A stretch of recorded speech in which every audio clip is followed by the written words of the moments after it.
Yo, check this out. Previously heard. Good Hope FM. Let's go.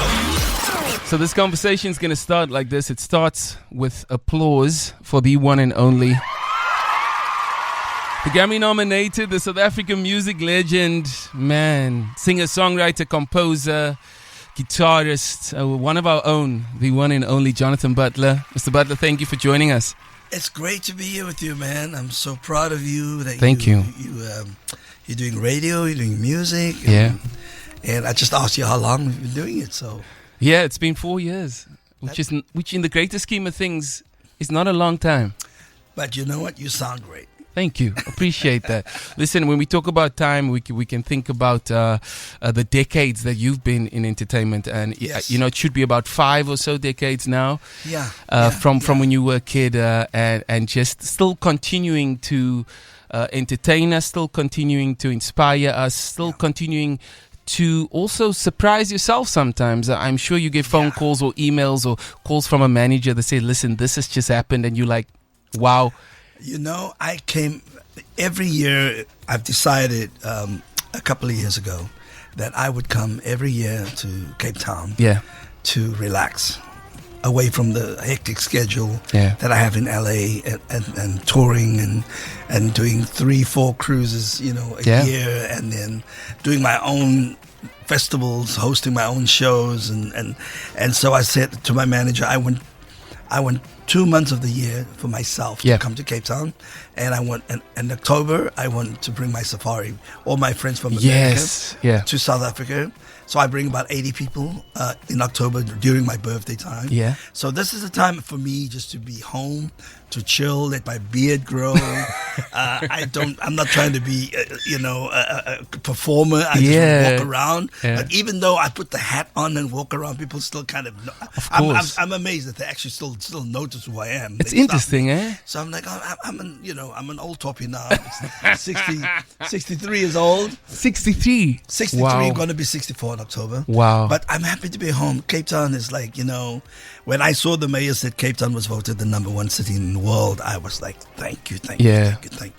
Because I'm so I'm proudly Cape Townian. I know that. Seriously. I know that. And I mean, where you grew up is not too far from where I grew up. I was on the other side of Jan Smuts. So for me, when I know that at the beginning of your journey, the conversation I want to have is around taking struggle and turning it into something incredible. And most people don't get that right. No. You know what? You start right. Sometimes you start right. Like the famous words of George Duke, who I love as one of my oldest brothers that I call like my big brother. He used to say, if you start right, you end right. I love that. And you don't want to start wrong and then you have to fix it in the middle of and have to double on back to figure out how to navigate to get back to the start. So the basics, the fundamental basic things that you need to learn. In other words, little things done right equals perfection. So if you can focus on the little things, if you can practice slowly, if you can start warming up your voice slowly, if you take on too much, you'll crash, and crash and burn. And I crashed and burned in this city, in this country. Okay. I went from being famous, from the days of Please Stay in 1973 with Ronnie Joyce, Richard John Smith, and Lionel Peterson, and Cecil Mitchell, the Rockets. I crashed very young. And, when I say crash, I mean crashed with drugs and buttons and hanging out with the drug dealers and played with some of the best bands in the country. Pacific Express, Zane Adams, Zane, wow. Montreal with Tony Schilder. But to tell you the truth, it's doing. Now that I look back on my life, I hopefully want people to hear what I'm saying. Little things done right equals perfection. I love that. Thank you so much, JB. You know, when we last spoke, it was a video call, and it's just not the same, man. Yeah. It's not the same. You know, I want to give you a hug. I want to, you know, and the last time I saw you was actually at your birthday 2 years ago. Yeah. And I got to come pop in. Yeah. And you said something to me after I sang a song. You said, "How old are you, man?" And then I told you, and I said, you said, "You could be my son." Well, this is the thing. It's like I feel like I'm the oldest toppy here. No, but the coolest. Yeah. Even with him sitting here, I feel like, you know, you should be calling me dad. So, you know. Listen, Colin Darius, man, another incredible man in the industry, in the city, does so much for so many artists and so many musicians. Yeah. I get to chat to Colin, and I invite him to events now and then just to come, you know, pop in and say hi. So invite me, because I believe it's the first Thursday. So so why do they call it the first Thursday? So it's the first Thursday. Did you get paid? I didn't get paid. I mean, can someone pay? Can someone? Whoever's listening, can you pay me? Where's the check? Yeah. Listen, so first Thursday is the first Thursday of each month, where the city comes together, and in certain parts of Cape Town, especially Bree Street and the CBD, they have art galleries that are open throughout the evening. That's incredible. There's musicians playing in little rooms. It's like really cool. Yeah. You know, I wish that was in Los Angeles. I mean, New York used to be the city, you know, of all clubs. Yeah. Everywhere you could go, the Blue Note. I mean, I used to remember going to clubs where Art Blakey would play, where Wynton Marsalis. I would just walk in, and they put all Pat Metheny, you know. Yeah. But it's there's nothing like what's happening in Cape Town in LA. Since COVID. Oh, is it? Okay. Like a lot of clubs, and just what you're saying. I wish we could have this first Thursday I took Colin to some clubs, you know, one night, a couple of clubs we went to, but it's just not the same as Cape Town. I can imagine, man. I think there's something special here, and we see it within musicians. We see it. I saw you made a post about a musician that we both know called Bryn Bailey. Oh, man. Ridiculous, man. Oh, man. You know, I'm just deeply impressed and deeply, since Bryn started playing with me, his ears is so big, and he is so in tune with what I'm doing. His eyes are ever on me. He's never taking his eyes off where I'm going. And so I think he's just been gifted with this this natural instinct. His instincts, I can trust it. I agree. When you can trust it, when you can trust a musician's instincts, and if you have that instinct in ability that's natural, you're one of a kind, and I think Bryn is one of a kind in this country. Oh, Bryn Bailey, man, we give him his flowers. Shout out to you, Bryn. You recently were awarded with an honorary doctorate by the Stellenbosch University. Yes. Firstly, congratulations. Thank you. And secondly, you know, it was a Doctor of Philosophy, the DPhil, right? Yeah. And when you think about this and you take yourself back, it's. How does that phone call or email come through? Like, where are you at the time when you hear about it? Listen to me. Listen, let me tell you right now. You know, ek is al uit die skool toe gegaan. So to receive a phone call like that it's exceedingly abundantly more than I could have ever imagined, asked, or think. Yeah. So it's the only way I can put it. Like, I can't the word thank you doesn't even come to mind for me. It's because it's I didn't go to school. Yeah. It's a very deep I think if I can say it the way I want to say it, I've been in the company of great men who have done great things, who have received honors and awards, and I've been in their company, and they love me. Yeah. And to receive it at home, to get it from my own country, my own city, Cape Town, Stellenbosch, places where I used to go. I think it means more than even a Grammy. It means more than anything else, because you know what, that represents something for my family as well. Yeah, because we all did not go to school. Wow. We all didn't make it to high school. Yeah. We all didn't make it to college. We all didn't make it, My family were, seamstress and gardeners. And so I received that for them as well. That was for me. That is beautiful. Yeah. I think when you get that kind of it's a different kind of accolade. It's not a trophy. It's not an award. There's no voting. And then they put this thing in like philosophy. I'm like,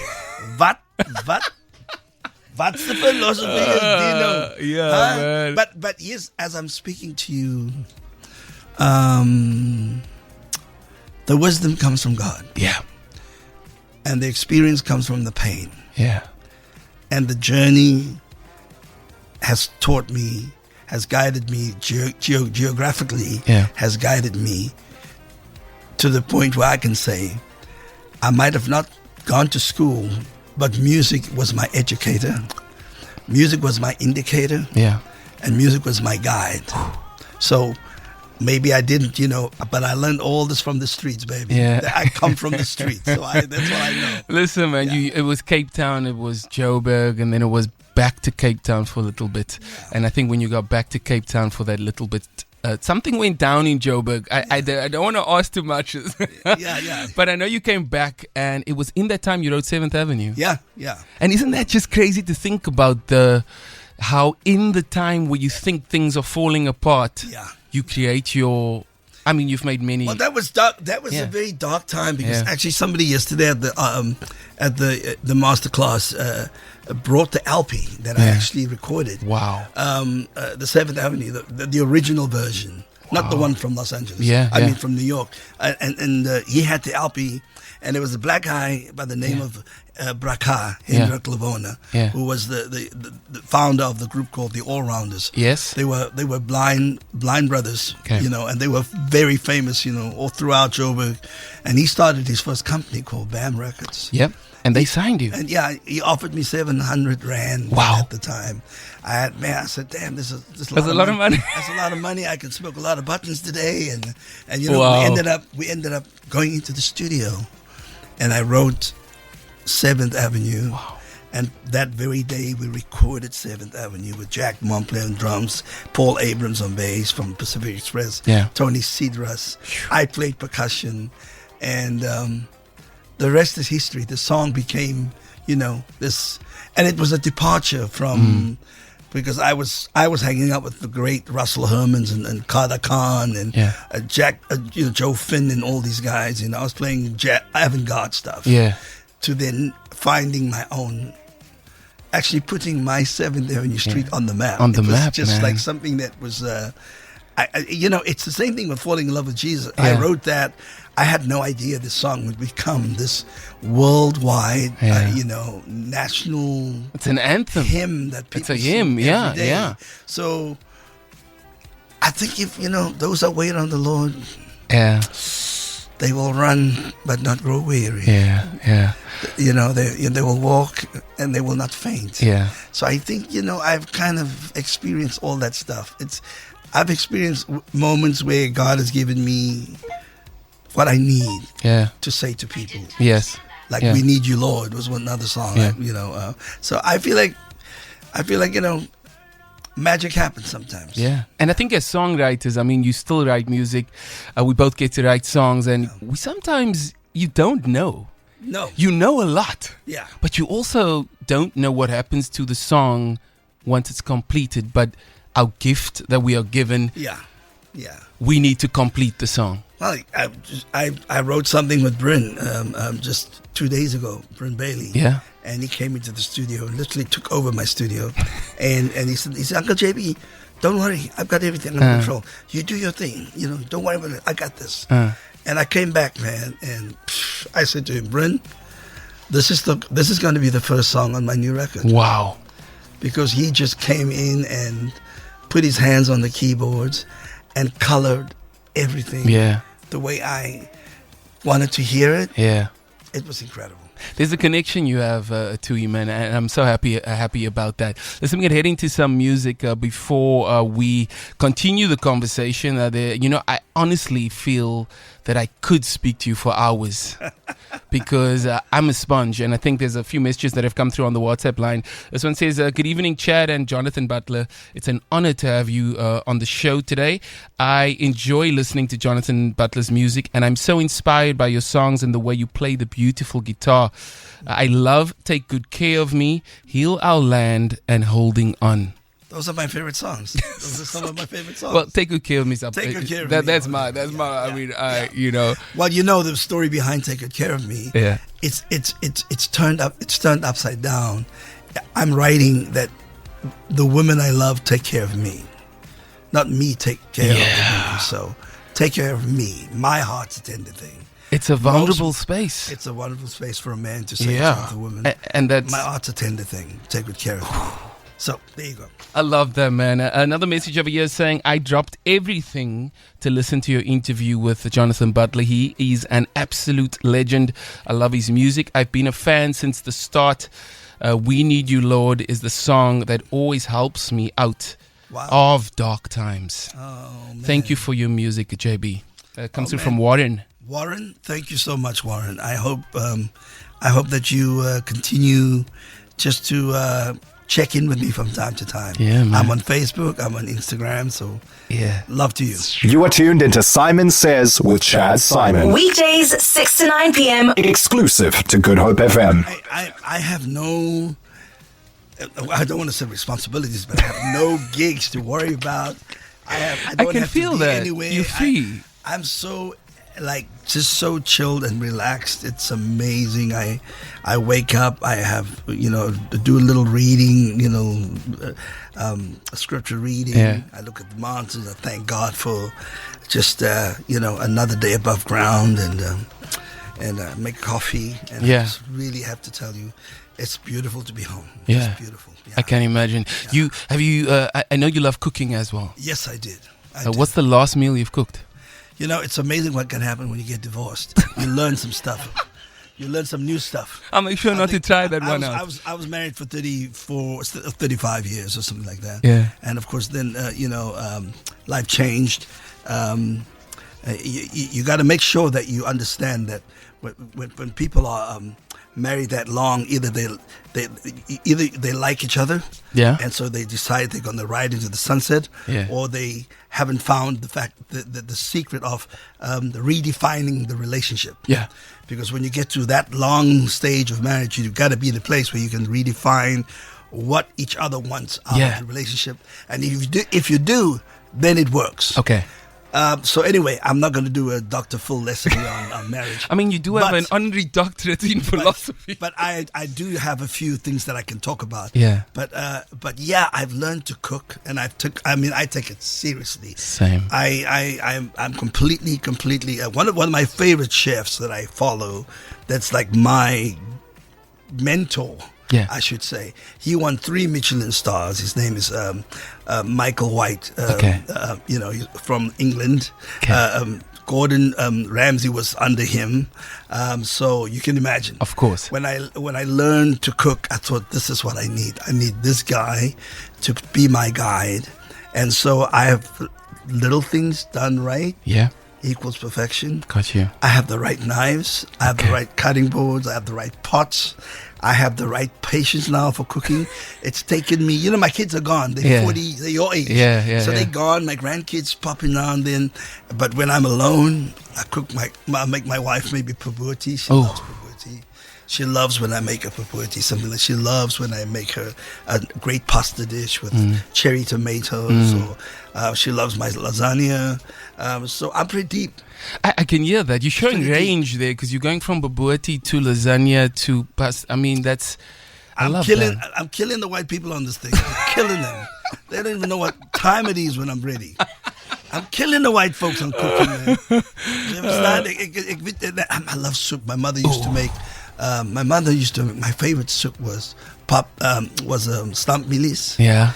And the other one was a barley soup. My mother, during winter time, there used to be a soup kitchen up down Belgravia Road. That in the winter time, when people used to go take their pots to this house, and these people would give them a half loaf of bread and a pot of soup, which is carrots and parsley and celery, and so my favorite soup to make in the winter to think about my mother is a barley soup. Oh man, that is so special. So I'm serious about this. I can hear that. I think we need a separate segment just for talking about food. So this is for all the divorcees. Pick up a knife and a cutting board. Teach yourself something. Let's have a listen to some voice notes. You do your thing. Hi, good evening, Chad. Hi. And good evening, Mr. Butler. Hey, how you doing? Chad. This is going to be the first song. Yo, the person you have with you tonight in the studio is, like I normally said, Michael Jackson in his class. Now this is Uncle Jonathan in his class. I'm saying Uncle Jonathan because he's far older than what I am. I don't know him at all.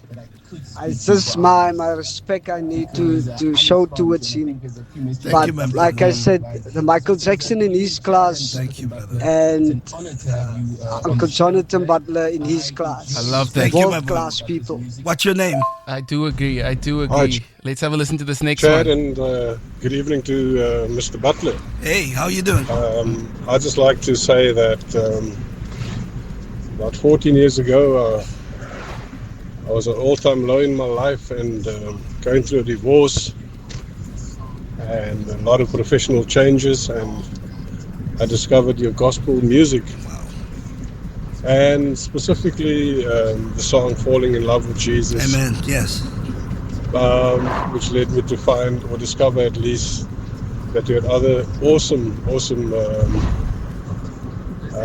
gospel music. Thank you. But specifically the one Gospel Goes Classic. Yes. Yes. What an inspirational music video that is. Thank you. It certainly encouraged me and got me through my dark days. Oh, and I've always been a Jonathan Butler fan. Yes. At that point in my life, I had no idea that you were doing gospel. Yes. So excuse me for that, but I just want to say thank you. You're welcome. For what you did for me through your music. What's your name? Yes. What's your name? That's beautiful, man. I'll get his name for you, JB. That is beautiful, man. When someone, his name is Andre Ford, Andre Ford, he sent that voice note. I got a few more messages I'm going to go through. This one says, hey, Chad, just want to give Mr. Jonathan Butler his flowers. I've been a fan since Worship Project was released in 2005. I want to thank him for sharing his amazing music. Thanks, Chad, for another great session. Ruan, that's from Ruan. Oh, okay. Yeah, and then another message over here saying, good evening, Chad, and JB, growing up, we were always proud of you and your accomplishments, and I can honestly say that you are one of my favorite artists of all time, JB. I always wanted to meet you or attend one of your concerts, but haven't had the chance to yet. But I must say my most memorable Christmas was spent with Jonathan's sister, Auntie Sandra. Oh, yeah. As I grew up opposite her house. Hey, tell her that I'm performing at the Table Mountain Jazz Festival in the Gardens. Okay, cool. There we go. There. So there it's we coming go. up the 22nd of this month. Love that. Tell her to show up. There you go. Please go and check it out. Another one here says, good evening, Chad. Heading home after a tough day, and what a great way to end the day listening to this wonderful interview. Thank you, JB, for the amazing music over the years. I'm 48 and I've been a fan since we danced at matinees to Lies. Wow. My greatest dream was to meet you, JB. I started making contact on socials. Yes. And then she goes on to say, my late mom was a music lecturer, and so our house was always filled with music. I play the piano and violin, but definitely did not inherit my mom's beautiful singing voice. I saw you at His People, a church many years ago with Jamie Cullum. Yes. That's actually the concert. That's the one where Lloyd Jansen came up and sang Lies. Okay, I remember now. That's it. Okay, cool. Let me continue this. I was meant to go on the Love Jazz cruise to Namibia. That was my chance to meet you, but I've been unwell for a while, but I cannot travel at the moment. Much love from Cape Town, Imelda. And then goes on. Oh, sweet. Imelda says, P.S. Chad, I absolutely love your music as well. Thank you, Imelda. How sweet. That's beautiful. That is so kind. You know what? I wish you could make it to the Garden Festival, the Table I think people should come through, man. Yeah. Listen, JB, as you know, with time, we always have to kind of hold it in. And I also want to just ask you about if there's a young musician listening or older. Yeah. Because anything can happen at any time. Yes. I think one of the things that you've mastered, one of the many things, is having a voice within the instrument before you sing. Now, listen, I love your singing voice. I've loved it from the first time on my one hand, there's Stevie Wonder. You on that same hand. Oh, thank you, man. Thank you. Every time I hear you, I cannot believe that you come from around the corner from where I grew up. It's always weird. But anyway, to my point, finding your voice within your instrument. Yeah. Like, what advice do you give to a young guitarist or a piano player or bass player? Well, first of all, I have to begin. Like I said, I think I've set the tone in terms of how I say little things done well. Yeah. But I practiced. I remember many moons ago, as a youngster, I was so impressed with with Donny Hathaway and Stevie Wonder. Those two guys alone were like my go-to to learn vocal technique. Yes. Improvisation, where you can just where you can, but you do it in the mirror. Yeah. And it's like something you begin to develop over the years, so you can do it when you in your full voice. You teach and learn, and you study, and you practice, and you practice, and you take your time to practice. Okay. But the thing that will change over time, what I've learned in my life, is your ancestors. They are literally there, waiting for you to say, yeah. We are too embarrassed to sing like that. Yeah. That's our sound. That's our voice. It's inside of us. It's in our earth. Yeah. But so I think I have come to a place where before you go on the stage, before you go on, pick up your instrument, open up. Okay. Go on the stage and kill it. Okay. Don't wait for the third song to be now I'm ready to sing. Okay. I'm older now, so I got to warm up. Yeah. But I still don't warm up. I just go and sing. Yeah. But it's that thing where you got to practice. Okay. You got to find the artist that you love to sing to. Yeah. Find the song that you love to sing to. Okay. And sing that song until you own that song. Yeah. Like, I do No Woman No Cry. Yes. I've had to figure out how to sing No Woman No Cry without Bob Marley in my brain. Yeah. So now it's evolved into where people think I wrote. Of course, yeah. But I've heard that's the thing about making it your own. Yeah. It's practicing. I love that. JB, thank you for spending time with us. Do you want to leave our listeners with anything? And I mean, our listeners are coming from all over the Western Cape, but we're talking about from Athlone to Mitchell's Plain to Manenberg to everywhere, to Fishhook to... You want to leave them with something? Listen, I used to play in both... in Paarl, in Worcester with the Rockets, and Ochoa and all these places, Wellington. I'm here to also mention to you that I'm going to be on the Clarence Ford, Love Jazz Cruise to Namibia. I'm going to be having a great time coming back here. I'm here with Colin Darius, who I support with the Arts Capital movement to... Let's make a change. Let's make things better. And to everyone in Cape Town, all over Cape Town, I love you. Man. I'm here for a few months, and don't blame me if I act up.